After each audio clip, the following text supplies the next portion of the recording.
कोई भी कंफ्यूज हो जाएगा अगर एक इंटरव्यूअर बहुत फ्रेंडली होकर आपसे बात करता है और दूसरा आपकी हर बात को क्वेश्चन करने लग जाता है।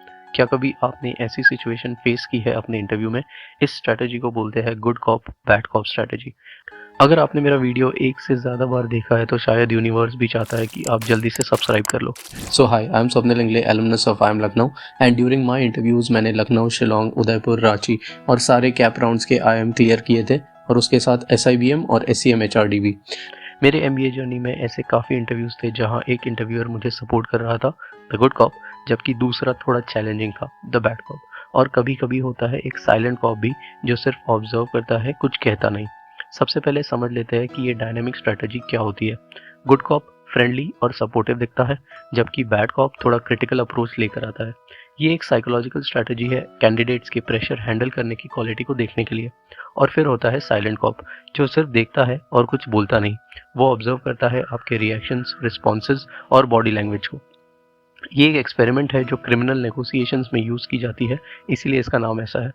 मेरे केस में मेरा जो IIM रांची का इंटरव्यू था, मुझे याद है एक इंटरव्यूअर एनकरेजिंग था, मेरी बातों को समझ रहा था और मेरे हाँ में हाँ मिला रहा था बेसिकली, जबकि दूसरा स्केप्टिकल था, मेरे चॉइसेस को क्वेश्चन कर रहा था और तब तक वो साइलेंट ऑब्जर्वर भी था जो साइलेंटली देख रहा था।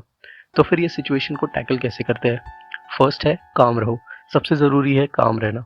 इन कॉन्ट्रास्टिंग एटीट्यूड से आपको डिस्टर्ब होकर कोई रिएक्शन नहीं दे रहा है। याद रखो, ये एक टेस्ट है कि आप अलग अलग ओपिनियंस के साथ कैसे डील करते हो देखने के लिए। रिस्पॉन्सेज में बैलेंस बनाओ। अपने जवाब में दोनों इंटरव्यूअर्स को एड्रेस करो। बैड कॉप के रेज किए गए कंसर्न्स को एक्नॉलेज करो और गुड कॉप के साथ अपने पॉइंट्स को रीइंफोर्स करो। साइलेंट ऑब्जर्वर को भी कंसिडर करो, क्योंकि वो बिना बोले आपको इवेलुएट कर रहा है। Performance under pressure. इस सिचुएशन में प्रेशर हैंडल करने में भी बहुत क्रूशियल एस्पेक्ट होता है। आपको दिखाना है कि आप चैलेंजिंग सिचुएशंस में भी काम और कंपोज्ड रह सकते हो। चैलेंजेस को अपॉर्चुनिटीज में कन्वर्ट करो। बैड कॉप की चैलेंजेस को अपने एडवांटेज में कन्वर्ट करो। डिफेंसिव होने की बजाय उसे यूज करो एक चांस की तरह अपने स्किल्स दिखाने के लिए। मेरे इंटरव्यू में बैड कॉप ने एक केस स्ट्रैटेजी के अनकन्वेंशनल अप्रोच को बहुत क्वेश्चन किया था, बट मैं नहीं हिचकिचाया। अपने चॉइसेस के पीछे ही लॉजिक एक्सप्लेन किया और पोटेंशियल पॉजिटिव आउटकम को हाईलाइट किया। सरप्राइजिंगली गुड कॉप ने फिर इन्वॉल्व होकर मेरे सोल्यूशन की इनोवेटिव एस्पेक्ट को एक्नॉलेज किया।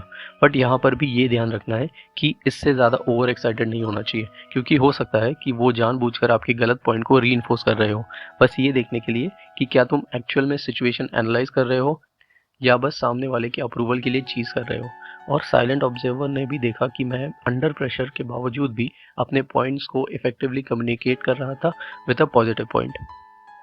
इस सिचुएशन को हैंडल करने के लिए कुछ एडिशनल टिप्स भी है, जैसे कि फोकस रहना। जवाब देने के सब्सटेंस पर ध्यान दो, इंटरव्यू के डिमीनर पर नहीं। ये आपके स्किल्स दिखाने का टाइम है, उनके टैक्टिक्स पर रिएक्ट करने का नहीं। प्रोफेशनलिज्म मेंटेन करो, चाहे जो भी हो प्रोफेशनलिज्म मेंटेन करना चाहिए। बहुत ज़्यादा आपके फेवर में अगर डिस्कशन जा रहा हो तो ओवर एंथुसियास्टिक मत बनो, या फिर अगर आपके पॉइंट को बहुत पुशबैक भी मिल रहा है तो ओवर डिफेंसिव मत बनो। कीप द कॉन्वर्जेशन कंस्ट्रक्टिव, क्योंकि ये याद रखो, they are judging you on your qualities. Discussion point तो बस एक मीडियम है वो क्वालिटीज़ को बाहर लाने के लिए। तो अगली बार जब आप खुद को good cop bad cop situation में पाओगे तो याद रखो, ये सिर्फ आपकी नॉलेज का टेस्ट नहीं है, बल्कि अलग पर्सनालिटीज़ के साथ डील करने की क्वालिटीज़ का टेस्ट भी है। अगर आपने कोई सिमिलर सिचुएशन फेस किया है तो कमेंट में अपने एक्सपीरियंस को ज़रूर शेयर करना। याद रखना, हर मेहनत एक इन्वेस्टमेंट है तुम्हारे फ्यूचर के लिए।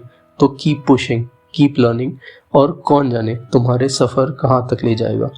अगले बार तक मोटिवेटेड रहो और सक्सेस की तरफ बढ़ते रहो। See you soon. This is your friend Swapnil Ingle signing of.